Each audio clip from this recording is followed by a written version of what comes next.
Bien, nos acompaña, como decíamos, el vicefiscal Rafael González Arias. Doctor, muchas gracias, muy amable por acompañarnos. Bueno, entremos en los detalles sin mayor preámbulo. Ayer se tomó una decisión. Esta decisión tiene una serie de variables que giran alrededor de ella. ¿Qué piensa usted que va a ocurrir?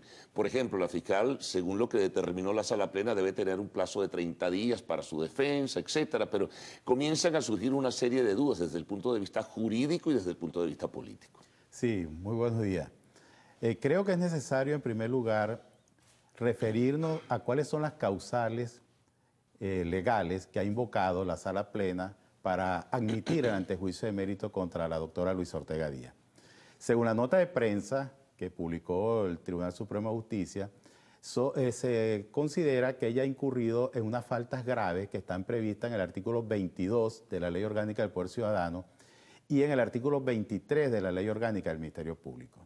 Estos artículos refieren que hay falta grave cuando hay ignorancia de la Constitución, cuando se ha actuado al margen de la Constitución y que se ha señalado o se ha incurrido en conductas que desmeritan al poder ciudadano, al poder moral. Esto lo señalamos, en primer lugar, porque no está en ningún punto el tema de la insania mental que había referido Pedro Carreño, y también porque no se invoca ningún ilícito penal. En ningún momento se invoca un ilícito penal. Pero también es muy importante analizar este aspecto por lo siguiente. Lo que se le está atribuyendo a la doctora Luisa Ortega, según esa nota de prensa del Tribunal Supremo de Justicia, es ignorancia de la Constitución. Ahora bien... Ahora, ¿cómo se define eso? Así, ahora bien, lo que yo creo que hay que resaltar en este punto es que todas las acciones que ha intentado la doctora Luisa Ortega Díaz han sido declaradas inadmisibles. Es decir, en ninguna de ellas las salas correspondientes del Tribunal Supremo de Justicia decidieron al fondo, conocieron al fondo. Cuando la doctora Luisa Ortega pide la interpretación, la aclaratoria de la interpretación de los artículos 347 y 348, ellos la declararon inadmisible, le negaron legitimidad y no hicieron los planteamientos, no discutieron sobre los planteamientos de fondo que la doctora Luisa Ortega decía allí. Por ejemplo, es transferible la soberanía popular, tal como lo establecieron ellos en la sentencia 378. Eso no lo decidieron. La doctora Luisa Ortega señaló, hemos retrocedido a la democracia representativa, estamos abandonando la democracia participativa y protagónica. Y también señaló, si ya es un derecho ir a un referéndum consultivo para que el pueblo sea el que diga si se requiere cambiar la Constitución o no, porque así se hizo en el año 99, entonces se está violando la progresividad de los derechos humanos porque nos están negando ahora un derecho que ya el pueblo de Venezuela ha ejercido con anterioridad. Esos planteamientos no fueron decididos al fondo. En ningún otro caso, cuando la doctora Luisa Ortega Díaz intenta el antejuicio de mérito contra los magistrados de la Sala Constitucional por considerar que han incurrido en el delito previsto en el artículo 132 del Código Penal, que se refiere a el ataque contra la forma política republicana que se ha dado a la nación, tampoco hicieron consideraciones al respecto. La doctora Luisa, en ese antejuicio de mérito, considera que las actuaciones que ha venido tomando la Sala Constitucional, al desconocer la soberanía popular, al desconocer que el poder constituyente originario reside en el pueblo, según el artículo 347 de la Constitución, están atentando contra la forma política republicana que ha dado la nación venezolana. Tampoco allí hicieron un pronunciamiento al fondo. Entonces, ¿cómo pueden decir que hay un error inexcusable del derecho si no entraron a discutir su planteamiento jurídico? Pudiera decirse, doctor González, que la réplica, desde el punto de vista conceptual y jurídico, no ha existido en ninguna de las decisiones tomadas por el Tribunal Supremo de Justicia. No, es que ni siquiera se... O sea, todo es muy gaseoso, todo es muy genérico, todo sencillamente deriva hacia conceptos fundamentalmente políticos. Sí, los planteamientos constitucionales, los planteamientos jurídicos, vamos a decirlo, los cuestionamientos constitucionales que formuló la doctora a través de las distintas acciones que interpuso ante el Tribunal Supremo de Justicia, no fueron considerados al fondo. Todos fueron rechazados. Entonces, ahora, ¿cómo va a ser ella juzgada por ignorancia de la Constitución? ¿En base a qué decisión se puede establecer que hubo un error inexcusable del derecho? Ahora, de acuerdo al criterio que asume esta Sala Plena y de acuerdo a la rigurosidad del texto constitucional, bueno, sería la Asamblea Nacional la que debería entonces, una vez que decida si acaso hay méritos, según esta sala plena, para que ella sea juzgada, es la Asamblea Nacional, el Poder Legislativo, el que determina sí o no. Claro. Y ya se ha anunciado que no lo van a hacer. Lo dijo un diputado ayer, Freddy Guevara concretamente. Ahora, ¿qué va a pasar con el hecho tangible para la Sala Constitucional de que la Asamblea Nacional está en desacato? ¿Qué hacer en este sentido? O sea, ¿qué validez puede tener alguna iniciativa que tome la Sala Plena del TSJ? No va a tener ningún efecto, aunque la doctora Luis Ortega ayer en declaraciones públicas que dio, refería que están desmantelando al Estado, que ya no hay un ordenamiento jurídico al cual atenerse en este país, no hay seguridad jurídica. Las normas que están previstas y que están vigentes en la Ley Orgánica del Poder Ciudadano, en el propio Código Orgánico Procesal Penal y en la Constitución de la República, establecen que los miembros del poder moral solo podrán ser destituidos por la Asamblea Nacional previo pronunciamiento del Tribunal Supremo de Justicia en cuanto a que hay mérito. Sí. Hay otro punto que es importante aclarar, que el mérito, este antejuicio de mérito no sería por ilícitos penales. Esto debe quedar claro. ¿Por qué debe quedar claro? Porque se habla de unas medidas cautelares, inclusive de prohibición de salida del país. Sí, y enajenar bienes, etcétera. Inclusive algunos hablan hasta de una posible privación de la libertad, pero es que no estamos en un proceso penal. Las causas invocadas por el tribunal, la sala plena del Tribunal Supremo para admitir el antejuicio de mérito no se fundamentan en ilícitos penales. O sea, ese antejuicio no sería no es un antejuicio penal, sería un antejuicio administrativo. Y político tal vez. Y político, pero no acarrea privación de libertad. Pero eso llevaría, si es político, por ejemplo, doctor González, a que ese Tribunal Supremo, bueno, asuma la responsabilidad de juzgar, simplemente porque además como la Asamblea está en desacato, juzgar y aprobar el enjuiciamiento de la doctora Ortega Díaz. Claro, pero insisto, claro, está el valor legal de por medio. Ese juzgamiento va a ser administrativo. Ellos solo tendrían que decir si incurrió en ignorancia de la Constitución. Pero ¿cómo lo van a decir si ninguna sentencia que ellos han dictado establecieron eso?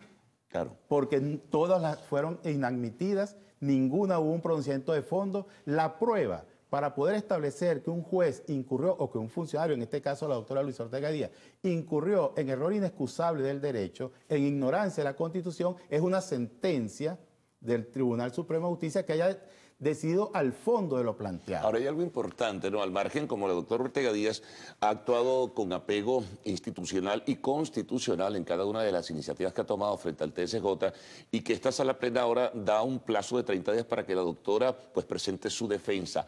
La pregunta es, ¿lo va a hacer? ¿Va a asistir al Tribunal Supremo la doctora Ortega Díaz? Ese es otro aspecto que debemos denunciar.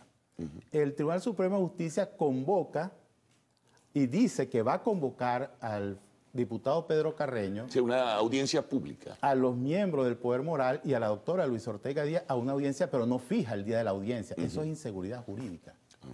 ¿Por qué? Porque el derecho a la defensa requiere contar con el tiempo suficiente, preparar la defensa, tener seguridad de cuál es el día que me corresponde acudir ante el órgano jurisdiccional, y ellos eso lo han dejado en el limbo. Entonces, no están preparando una audiencia, prácticamente pudiéramos decir que lo que están preparando es una emboscada, porque no se sabe qué día va a ser la audiencia. Claro, ¿será que están esperando los resultados de la constituyente oficialista convocada por el gobierno, la del 30 de julio, y después actuar luego de esa fecha? Bueno. Es que pues, surgen todo tipo de conjeturas, ¿no? Sí, yo considero que... Lo digo porque además dirigentes del partido del gobierno han dicho, bueno, que van a doblar la media y que van a defenestrar a la doctora Ortega Díaz. Bueno, realmente entrando en el tema de la constituyente, ¿verdad?, que por supuesto el 90% de la población la rechaza, en primer lugar porque la población considera que la constituyente no es la solución a la problemática que hoy vive Venezuela. Venezuela está en una situación económica muy difícil, hay dificultad para el acceso a la alimentación, para el acceso a las medicinas, para proveer a la salud. Hay serias dificultades, sobre todo para los sectores de menos recursos y para la población en general. Y el pueblo espera medidas políticas, medidas económicas, cambios institucionales que solventen esta difícil situación y realmente no ve que la constituyente haya sido convocada para esos fines. Y además porque el poder constituyente originario ha sido ignorado, ha sido desconocido. El presidente de la República tiene la iniciativa constituyente, pero eso es igual que tener la iniciativa legislativa. Es un poco el argumento de la fiscal y de la propia Asamblea Nacional. Bueno, tiene constitucionalmente la iniciativa de poder convocar, también como otros factores de la vida política venezolana, pero la convocatoria como tal es a través de un referéndum consultivo, ¿no? Sí, no tiene la iniciativa de convocar, tiene la iniciativa de proponer. Y la convocatoria la hace simplemente el originario, que en este caso es el pueblo, a través de un referéndum consultivo. Claro, el presidente no tiene poder constituyente. El presidente tiene iniciativa constituyente. El poder constituyente lo tiene solamente el pueblo. Entonces, él tenía que proponerle al CNE que convocara al poder constituyente originario para que se manifestara mediante un referéndum consultivo a los efectos de decir apoyamos o no apoyamos la iniciativa presidencial. Claro.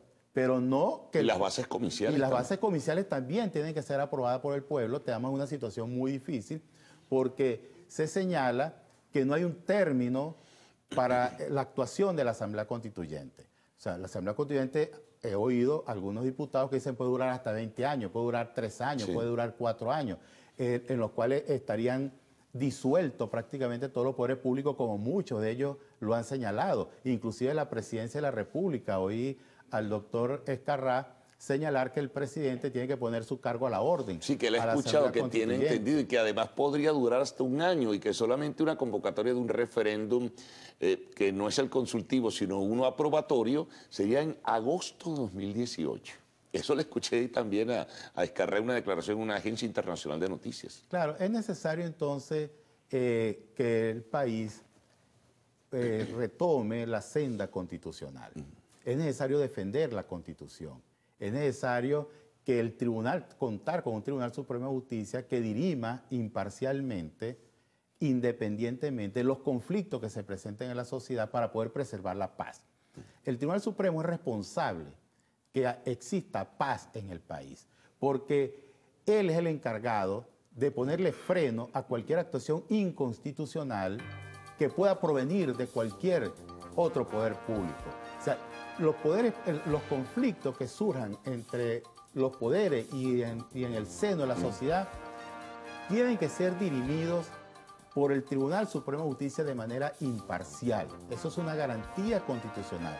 Nosotros vemos que el Tribunal Supremo de Justicia más bien ha negado el acceso a la justicia cuando la fiscal general solicitó adherirse a una de las demandas que ella intentó precisamente contra invitación a que... la constituyente. El Tribunal Supremo de Justicia fue rodeado, fueron trancadas todas las vías de acceso y se impidió que muchas personas que querían adherirse pudieran acceder por esa vía a una decisión en sana paz. Ahora, ya como epílogo, doctor González, ¿cuál será la posición, la conducta que va a asumir la doctora Ortega Díaz y el equipo que la acompaña en las próximas horas o próximos días frente a esta decisión del antejuicio o la admisión del antejuicio de Mérida?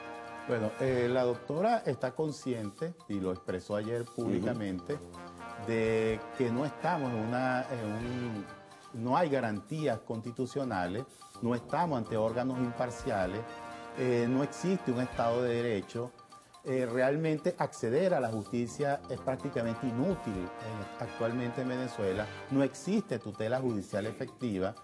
El Tribunal Supremo de Justicia ha desviado sus funciones, sus fines, porque pareciera que lejos de buscar la solución pacífica de los conflictos, está plegado el Tribunal Supremo totalmente a una posición de mantener unos criterios que provienen de un solo sector de poder de la sociedad venezolana.